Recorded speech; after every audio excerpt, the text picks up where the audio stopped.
Hello friends, कैसे हैं आप सभी। होपफुली आप सभी बहुत अच्छे होंगे। Welcome back to my YouTube channel. ये हमारी वन वर्ड सब्स्टिट्यूशन की क्लास नंबर 4 रहने वाली है। जो बच्चे नए हैं उनको इंट्रोड्यूस करा देती हूँ। ये हमारी series estate, PRT, TGT and PGT English के लिए and all other teaching exams के लिए इंपॉर्टेंट होने वाली है। ईडियम्स की एक सीरीज कंप्लीट करा चुकी हूँ। अब हम वन वर्ड सब्स्टिट्यूशन की क्लास नंबर 4 पर है कि मैं इस सीरीज में आपको मोस्ट इंपोर्टेंट वोकैब ही कवर करा रही हूँ, जिसमें मैक्सिमम चांसेस हैं आपके एग्जाम में आने के, रिपीट होने के।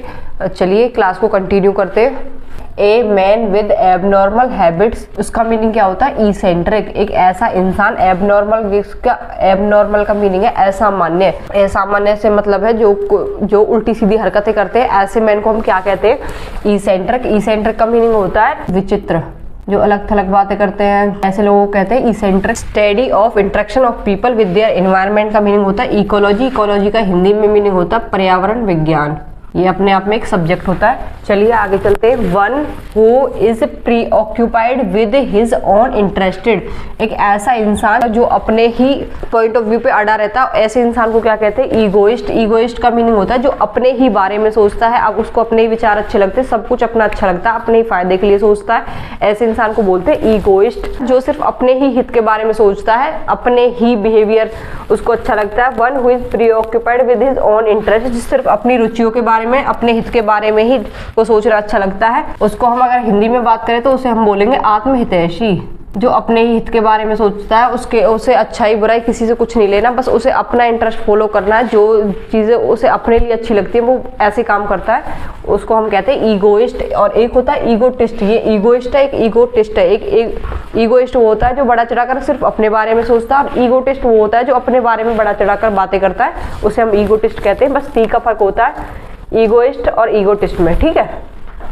चलिए नेक्स्ट है हमारा the ability to understand another person's feeling. ऐसी एबिलिटी टू अंडरस्टैंड, समझने की, अनदर पर्सन फीलिंग, जिसमें हम दूसरों की फीलिंग्स को समझ पाते हैं, तो उसको कहते हैं एम्पैथी। ऐसी एबिलिटी जिसके द्वारा हम दूसरों के फीलिंग्स को समझ पाते हैं बिना बताए, उसको हम कहते हैं इम्पैथी। इम्पैथी का मीनिंग होता है संवेदना, जो कि हर किसी में नहीं होती। इम्पैथी का मीनिंग होता है दूसरों की फीलिंग्स को समझने की एबिलिटी होना। नेक्स्ट हमारा disease which affects large population at the same time. Diseases which affects का मीनिंग होता है प्रभाव डालना, large population at the same time. एक ऐसी डिजीज जो लार्ज पॉपुलेशन पर एक टाइम पर अफेक्ट डालती है, उसको हम क्या कहते हैं? एपिडेमिक। एपिडेमिक को अगर हम हिंदी में बात करें तो इसको हम कहेंगे महामारी। जैसे कि अभी कोरोना भी एक महामारी थी, एपिडेमिक थी, जिससे बहुत ज्यादा संख्या में लोग प्रभावित हुए थे, तो उसी को हम कहते हैं एपिडेमिक। नेक्स्ट है हमारा a formal expression of praise for someone who has died. A formal expression of praise for someone who has died, इसका मीनिंग होता है कि कोई इंसान जो अब इस दुनिया में नहीं है और उसके बारे में कुछ प्रशंसा में, उसकी प्रशंसा में कुछ बातें करना। जैसे स्टेज पे बहुत से लोग बोलते हैं कि फला इंसान हमारे बीच में नहीं रहे, लेकिन हम उनकी जो भी उनकी अच्छाइयाँ हैं उनके बारे में हम जो भी दूसरों के सामने बखान करते हैं, उसको कहते हैं यूलॉजी। यूलॉजी का मीनिंग होता है किसी की प्रशंसा में भाषण देना, ऐसे इंसान की जो कि मर चुका है, ठीक है। किसी मरे हुए इंसान की प्रशंसा करना, उसे हम कहते हैं यूलॉजी। नेक्स्ट है हमारा a short story with a moral usually with animals as characters. ऐसी शॉर्ट स्टोरी का मतलब छोटी ऐसी कहानी, विद मॉरल। मॉरल का मीनिंग होता है जिसमें कोई अर्थ छुपा हो, usually with animals as characters, जिसमें कोई ऐसी शिक्षा छुपी हो और उसमें एनिमल्स को यूज किया जाता है कैरेक्टर्स के थ्रू। जैसे हाथी हो गया, कौवे की कहानी हो गई, एक बार एक कौवा प्यासा था, ऐसे चीजें होती है, तो उनमें एनिमल्स को कैरेक्टर बनाकर ऐसी कहानियां सुनाई जाती हैं जिनमें कोई ना कोई मॉरल यानी शिक्षा छुपी होती है, उसे हम कहते हैं फेबल। फेबल का मीनिंग होता है नीति कथा, कल्पित कहानी कह लो, जिसकी कल्पना में ही होती है ऐसी चीजें, कल्पित कहानी, ठीक है, जिसकी कल्पना की जाए उसमें हम कहते हैं फेबल। जिसमें कैरेक्टर्स की जगह एनिमल्स को यूज किया जाता है। एनिमल्स हो गए, पक्षी हो गए, कुछ भी हो गया, उनको यूज किया जाता है कैरेक्टर बनाकर, उनमें कोई ना कोई शिक्षा छुपी होती है। आपने देखा होगा छोटी क्लासेस में ऐसी स्टोरीज बहुत सारी सिखाई जाती है बच्चों को। अब नेक्स्ट चलते हैं। A person motivated by irrational enthusiasm. Irrational का मीनिंग होता है इलॉजिकल। इलॉजिकल जिसका कोई तर्क ना हो। इंथुजियाज्म, इंथुजियाज्म जिसके अंदर एक अलग लेवल का अपने ही अंदर कोई इंथुजियाज्म रहता है किसी चीज को लेकर, मतलब ये किसी पॉइंट ऑफ व्यू को पकड़ कर बैठ जाते हैं, उसको कहते हैं फेनेटिक। फेनेटिक का मीनिंग होता है, अगर मैं हिंदी में बात करूँ, इसका मीनिंग होता है कट्टर, कट्टरपंथी, जो अपने इंथुजियाज्म को लेकर कट्टर है। इर्रेशनल, जो कि लॉजिकल नहीं है। A person motivated by irrational enthusiasm का मीनिंग होता है फेनेटिक। फेनेटिक का मीनिंग होता है कट्टरपंथी, जो अपने भावों को कट्टरपंथी से फॉलो करता है, उसको हम कहते हैं फेनेटिक। नेक्स्ट है हमारा a group of ships selling together, जहाजों का बेड़ा, सेलिंग टुगेदर, जो कि एक साथ तैर रहे हैं या फिर एक साथ सेलिंग कर रहे हैं, इसको इंग्लिश में कहते हैं फ्लीट। फ्लीट का मीनिंग होता है जहाजों का बेड़ा, ऐसे जहाज जो एक साथ सेलिंग कर रहे हैं, जहाजों का बेड़ा। ठीक है। नेक्स्ट है हमारा a person who is trained to travel in space, एक ऐसा इंसान जिसको ट्रेन किया जाता है टू ट्रेवल इन स्पेस, क्या कहते हैं एस्ट्रोनॉट। एस्ट्रोनॉट कौन होता है? जो स्पेस में यात्रा करने के लिए ट्रेंड किया जाता है, जिसे एस्ट्रोनॉट का मीनिंग हो गया अंतरिक्ष यात्री। एग्जाम्पल के लिए आप कल्पना चावला को याद कर सकते हो, ठीक है, वो एक एस्ट्रोनॉट थी। चलिए नेक्स्ट है हमारा a large bundle bound for storage और ट्रांसपोर्ट। लार्ज बंडल, किसी चीज का बंडल बना लेते हैं, गट्ठा सा बना लेते हैं, फॉर स्टोरेज, चीज को कहीं रखने के लिए, जैसे लकड़ियां हो गई, अब वो ऐसी इकरी बिखरी पड़ी रहेंगी, इससे बेटर है उसका एक गट्ठा बना के उसको एक जगह स्टोरेज कर दिया जाता है, और ऐसे ही या फिर उसको ट्रांसपोर्टेशन में भी चीजें आसान हो जाती हैं, तो उसके लिए हम क्या शब्द यूज करते हैं? बेल। बेल का मीनिंग होता है गट्ठा, ठीक है, गट्ठा बना लेना। A group of singers in A church, group of singers, जो सिंगर्स चर्च में गाना गाते हैं, उसको हम क्या कहते हैं? चोयर। चोयर का मीनिंग होता है जो भी सिंगर होते हैं उनका समूह जो कि चर्च में गाना गाते हैं। Group of singers in a church का मीनिंग होता है चोयर। इसका अगर हम हिंदी में बात करें तो जैसे गायकों की मंडली। नेक्स्ट है हमारा a system of government in which all person of country can vote, एक ऐसा सिस्टम गवर्नमेंट का इन विच ऑल पर्सन, जिसमें हर लोग का मीनिंग होता है 18 ईयर्स प्लस, ठीक है, ऑफ कंट्री कैन वोट, जिसमें हर इंसान वोट कर सकता है, उसे कहते हैं डेमोक्रेसी। डेमोक्रेसी होता है लोकतंत्र या फिर जनतंत्र। The use of many word where only a few are necessary, the use of many words, ज्यादा से ज्यादा शब्दों का यूज करना, वेयर कहाँ पर, only a few are necessary, जहाँ पर थोड़े वर्ड्स की जरूरत है, वहां पर जो कुछ इंसान ज्यादा बढ़ा चढ़ाकर बातों को बोलते हैं या फिर ज्यादा शब्दों का यूज करके जब बातों को बोला जाता है, उसे कहते हैं हम सरकमलोक्यूशन। इसका एक मीनिंग ये भी होता है कि जैसे बहुत से लोग सीधे सीधे बात नहीं कहते, घुमा फिरा कर उस बात को कहते हैं, तो उसके लिए हम यूज करते हैं सरकमलोक्यूशन, जहाँ पर थोड़े से वर्ड में सटीकता के साथ जवाब दिया जा सकता था, लेकिन बात को घुमाने के लिए ज्यादा से ज्यादा वर्ड्स का यूज करना, उसे कहते हैं हम सरकमलोक्यूशन। और इसका अगर हम हिंदी में बात करें तो इसका मतलब होता है शब्द बाहुल्य, ठीक है, शब्दों का ज्यादा से ज्यादा यूज करना। नेक्स्ट है हमारा यूज ऑफ फोर्स और threats to get someone to agree to something. Use of force का मीनिंग हो गया अपने बल का यूज करना, और थ्रेट का मीनिंग होता है धमकी। To get someone to agree to something, agree to something, किसी को मनाने के लिए अपने जोर जबरदस्ती या फिर अपनी धमकी का यूज करना, उसके लिए हम वर्ड यूज करते हैं शॉर्ट्शियन। शॉर्ट्शियन का मीनिंग होता है जोर जबरदस्ती या फिर धमकी से कोई काम कराना, जोर जबरदस्ती, ठीक है, जोर जबरदस्ती के साथ किसी को कोई काम करने के लिए मनाना, उसको हम कहते हैं शॉर्ट्शियन। शॉर्ट्शियन की स्पेलिंग भी याद कर लेना, ये भी एग्जाम के पॉइंट ऑफ व्यू से इंपॉर्टेंट स्पेलिंग बन जाती है, ठीक है। जोर जबरदस्ती किसी से किसी काम को करवाना, उसे हम कहते हैं शॉर्ट्शियन। A person that one works with at the same place और सेम बिजनेस, ऐसे दो लोग जो सेम बिजनेस या फिर सेम प्लेस पर काम करते हैं, उन्हें हम कहते हैं कलीग। कलीग कौन होते हैं? जो एक सेम प्लेस पर काम करते हैं, जैसे एक ही कंपनी में दो लोग काम करते हैं तो वो गए आपस में कलीग, और सेम टाइम पर काम कर रहे हैं, उसको हम कहते हैं कलीग। जो साथ में काम करते हैं सहकर्मी, एक ही कंपनी या फिर एक जगह पर काम करते हैं, उन्हें हम कहते हैं कलीग। नेक्स्ट है हमारा a disease which easily spread with contact, एक ऐसी डिजीज, ऐसी बीमारी जो इजीली स्प्रेड, जिसे आसानी से फैल सकती है, किससे? कॉन्टैक्ट से, एक दूसरे के छूने से जो बीमारी फैलती है उसे कहते हैं कॉन्टेजियस। कॉन्टेजियस का अगर हम हिंदी में बात करें तो इसका मीनिंग होता है संक्रामक। कोरोना को आप संक्रामक में भी ले सकते हो क्योंकि वो भी छूने से एक दूसरे को फैलता था, तो वो एक कॉन्टेजियस डिजीज थी, ऐसी डिजीज जो आसानी से कॉन्टेक्ट के साथ फैल सकती है, एक दूसरे को छूने के साथ फैल सकती है।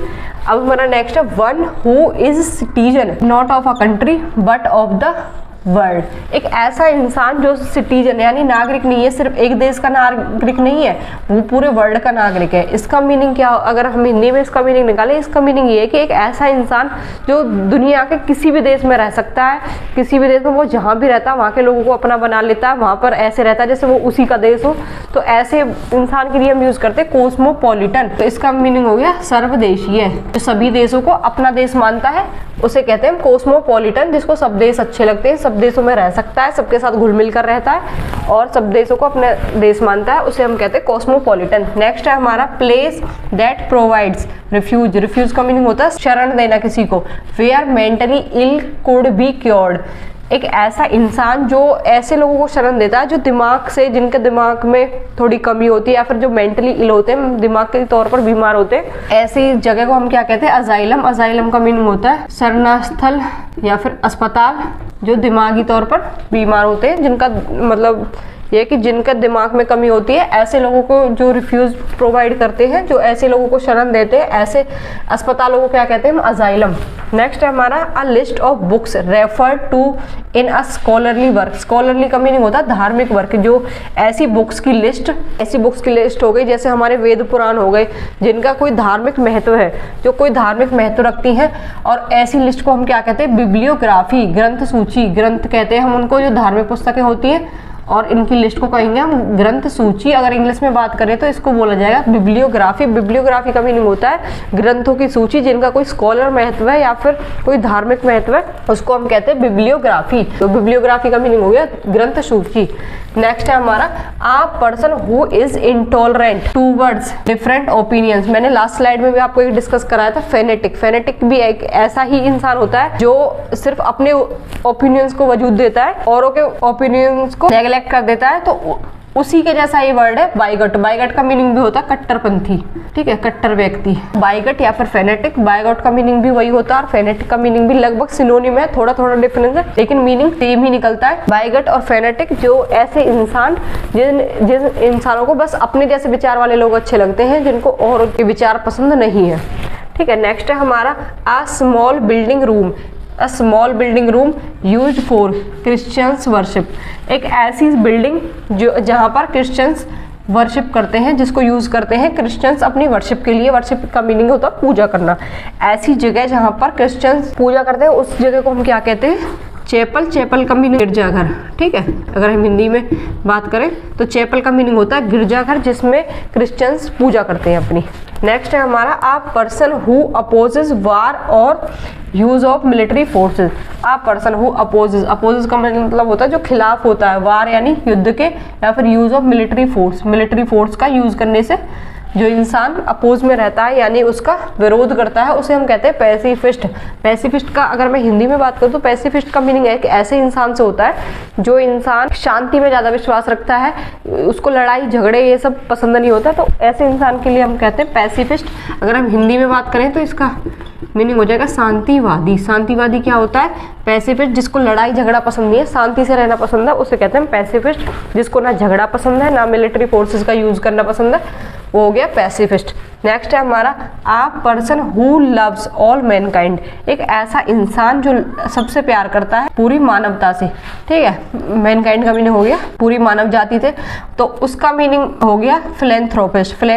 फिलेन अपने आप में एक रूट वर्ड है जिसका मीनिंग होता है प्यार करना। थ्रोपिस्ट ये हो गया इंसानों से प्यार करना। जो इंसान औरों से प्यार करता है उसे हम कहते हैं फिलेंथ्रोपिस्ट। जो औरों की भलाई के लिए ही काम करता है उसे कहते हैं फिलेंथ्रोपिस्ट, यानी कि जनहितैषी कह लो, या फिर दूसरों का जो भला सोचने वाला इंसान होता है उसे हम कहते हैं फिलेंथ्रोपिस्ट, जो सबसे प्यार करता है। नेक्स्ट है अ पर्सन हु नोज, जो जानता है, and is able to use several languages. एक ऐसा इंसान जो जानता है और एबल है यूज करने के सेवरल लैंग्वेजेस, जो बहुत सारी, सेवरल का मीनिंग होता है अनेक लैंग्वेजेस को जो जानता है और उसे आती है। जिस इंसान को दो से ज़्यादा लैंग्वेजेस आती हैं बोलनी लिखनी, तो उसे हम कहते हैं पॉलीग्लॉट।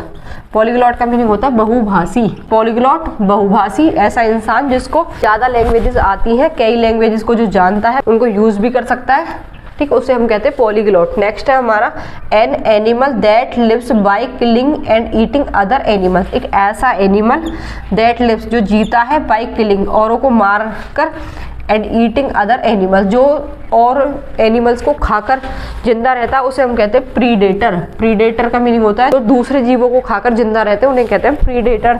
जैसे छिपकली हो गई, ऐसे बहुत सारे एनिमल्स हैं जो औरों को खाकर ही जिंदा रहते हैं, उन्हें हम कहते हैं प्रीडेटर्स। अगर हम हिंदी में बात करें तो परजीवी। ठीक है, अब next, a fictitious name specially one assumed by an author. Fictitious का मीनिंग हो गया फेक, यानी कि जो रियल में नहीं है। Fictitious name specially one assumed, assumed में यानी अपनाया गया है, बाय एन ऑथर, एक ऐसा नाम जिसको ऑथर अपनाते हैं। ऑथर किस लिए अपनाते हैं, जैसे कोई भी उनको कविता लिखनी है या फिर कोई भी, क्योंकि बहुत से ऐसे ऑथर हैं, आपने कभी भी देखा होगा, बहुत से ऐसे ऑथर हैं जो जिनका रियल में नाम कुछ और होता है, जन्म का नाम कुछ और होता है, लेकिन वो कविताएं लिखते हैं, कहानियां लिखते हैं, वो किसी और नाम से लिखते हैं, तो उसे हम कहते हैं स्यूडोनेम। उसे कवि अपने लिए अपनाते हैं, उसे कहते हैं स्यूडोनेम। स्यूडो अपने आप में एक वर्ड है, स्यूडो का मतलब जो रियल नहीं है, झूठा। नेम, झूठा नेम, यानी कि जिस नाम को ऑथर्स अपनाते हैं कविताएं या फिर अपनी रचनाएं लिखने के लिए, उसे कहते हैं हम उपनाम। ठीक है, उपनाम, स्यूडोनेम। नेक्स्ट एंड फाइनल हमारा अ पर्सन हु विदड्रॉज का मीनिंग होता है निकलना, from the word to live in solitude और सेक्लूजन। सॉलिट्यूड और सेक्लूजन का मीनिंग, दोनों का मीनिंग एक ही होता है, एकांत। ठीक है, ऐसे इंसान जो दुनियादारी को छोड़कर एकांत में निकल जाते हैं उन्हें हम कहते हैं रेक्लूज। रेक्लूज का मीनिंग अगर मैं हिंदी में बात करूं तो इसका मीनिंग होता है बैरागी। ऐसे बहुत से लोग होते हैं बैरागी जो दुनियादारी को छोड़कर निकल जाते हैं अकेले में रहने के लिए। जब बहुत से लोग पहाड़ों पर जाकर तपस्याएं करते हैं तो वो इसी कैटेगरी में आते हैं, रेक्लूज। रेक्लूज का मीनिंग होता है बैरागी, जिसे दुनियादारी से कुछ नहीं लेना, वो दुनियादारी को छोड़कर एकांत में रहने के लिए निकल जाते हैं, उन्हें हम कहते हैं रेक्लूज। गाइज, इस क्लास में हमने 110 तक के वन वर्ड सब्स्टिट्यूशन को डिस्कस कर लिया है। ये थी हमारी वन वर्ड सब्स्टिट्यूशन की 4th क्लास। अब 5th क्लास नेक्स्ट आएगी, इसलिए नेक्स्ट क्लास देखने के लिए चैनल को सब्सक्राइब करके रखना। वीडियो पसंद आई हो तो वीडियो को लाइक करना और कमेंट करके जरूर बताना क्लास कैसी लगी। Thank you.